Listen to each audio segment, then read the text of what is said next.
In this lesson, we'll take a look at how we can begin to reuse existing geometry to create new pieces.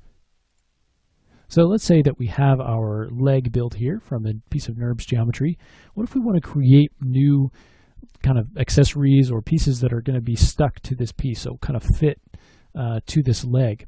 Well, we could bring in primitive shapes and begin to just transform them and move them over into position, but we can also use existing pieces to create geometry that will automatically already kind of fit together. So this is a piece of NURBS geometry. So one of the cool things about working with NURBS is the fact that we can extract curves from any piece of NURBS geometry, and we can extract those in either direction. So if we wanted to come in here and select any isoparm going in this direction, in the V direction, we could extract a curve from that. We could also come in here and extract a curve from here. So let's say that we want to create bands that are sort of going around this leg. We can select maybe this one, and maybe we'll select a couple of these here, and maybe that one. So maybe those three. Now all we have to do is go into Surfaces, Edit Curves, Duplicate Surface Curves, and that'll kind of extract those curves from our piece of NURBS geometry. So now we have those curves there. Okay, you see curve from surface. We can go ahead, and if we want to delete the history on that, we can. But now we can use these curves to create additional pieces. So let's create a new circle. And let's go ahead and shift select one of our curves. So we'll start here. We'll go to Surfaces, Extrude. We'll use the same settings we had before. Now let's do it again. So we'll select the next curve, do another Extrude, select our circle, and select the final curve, do an Extrude. And now we have these really thick bands. But the nice thing is that we have history on these. So we only have one NURBS circle that we're working with, but it's connected to all three of those curves. So if we take that NURBS circle, go into the creation node, and change its radius, you can see it changes the width of all of those bands automatically. So that's a nice thing about working with the history, is the fact that you can connect everything up together like that and just change one parameter and have multiple pieces of geometry be modified at once. All right. Now what if we want pieces that are maybe a little bit more fitted to this piece of geometry? Well, we can convert this over to a polygon. Before we do that, I'm going to add a couple of isoparms in here. So maybe come in here and maybe add a few down here, just kind of even things up a little bit. We'll go to Edit NURBS, Insert Isoparms. Okay. Now to convert this, we'll go to Modify, Convert NURBS to Polygon, and let me go ahead and reset our settings here. So the type, I want to have the result be quads. Okay, so four-sided polygons. So the result will actually look a lot like this. It'll just be a polygon surface. The tessellation method, I'm just going to set this to general. And then on the U and V type, the U is going to be in this direction, going around. The V is going to be along this direction. Okay, so there's two directions on every piece of NURBS geometry, the U and the V. So we'll change this to per span number. And then in the U direction, I want to maintain the same number. So I'm just going to set that to 1. So there's going to be the same number going around from kind of left to right.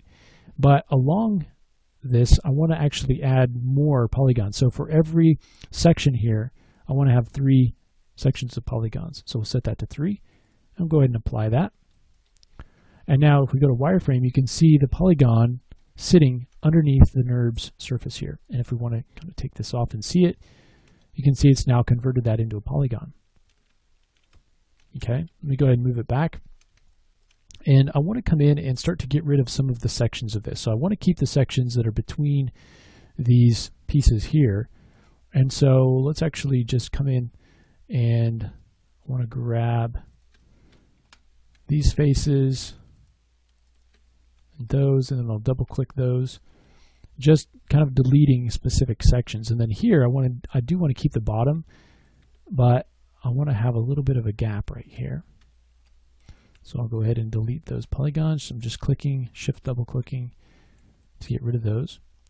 And so now we have our NURBS piece, which is serving as the base, but we want to kind of bring up these pieces. Now if we want to deal with these separately, right now they're all one object. What we can do is go to Polygons, And let's go to Mesh, Separate. And that'll actually turn each of these into their own separate object, and then we can deal with them separately. So we can delete the history, drop them out of that group, and now we have each individual object that we can deal with on its own basis. We can center the pivot of each one, and so that we've got a nice pivot on each one, and then we can extrude them separately. So for instance, if we want to take this one and want to create a little bit of thickness to it, we can come in here and pull this out a little bit, or you can use the thickness setting there. And then, we can smooth that out, and it creates a little bit of a thicker line there. We could, since this is a polygon, we can start to create bands on this as well. So maybe take this and now extrude this up to create a little bit more detail here, kind of filling that in. We come down and do the same thing down here. Come in and do an extrude. Begin to kind of pull this out a little bit. Okay. And here, maybe we come in and begin to take this and extrude this out a little bit. Okay, then maybe we take these kind of faces up here, and we kind of begin to extrude those up a little. Maybe scale them in. But you can see how you can start to now, working with polygons, you have a lot more flexibility on what it is that you can kind of create. We can come down to the bottom, select those faces all the way at the bottom, delete them. Okay, and then we can start to, if we wanted to shape this and make it a little bit wider, we could do that. We could also start to, add bands as we did up at the top by just extruding out some of these pieces. And remember, if you do one of these and you feel like it's too soft, you can always tighten it up by adding an edge loop. So we can go to Insert Edge Loop, really tighten that up, and you can see I can do it here with it already smoothed, and you get an immediate feedback of what that looks like. So now instead of something really soft, it's something a little bit harder. Okay, if you want to tighten up this corner up at the top, what would we do? Right, we would come in with our Insert Edge Loop tool, and if you want to tighten up this corner, you come in right up here, and then you could also come down here. You just have to be aware of how that's going to affect the rest of the model. So that will tend to tighten up that model or that edge going all the way down. So you just need to decide if that's what you want to do. You can also tighten up the edge going this way by adding an edge like that. So you can end up with something like that. It doesn't have to be exact. Up here, we can kind of do the same thing here.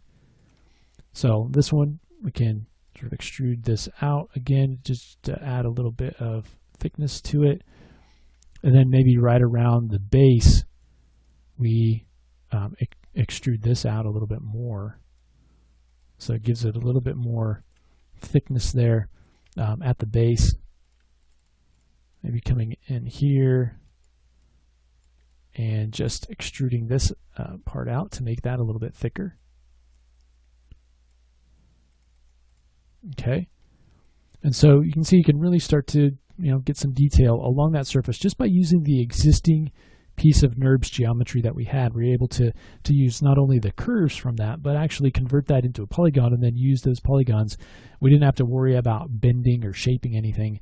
We just used the pre-existing piece. So once we've got our leg looking the way that we want, and you can have some fun adding some geometry there, let's take a look at duplicating that leg around, and then we'll end with kind of just cleaning up our scene and talking about working with a hierarchy and naming and all of that good stuff. So we'll talk about that next.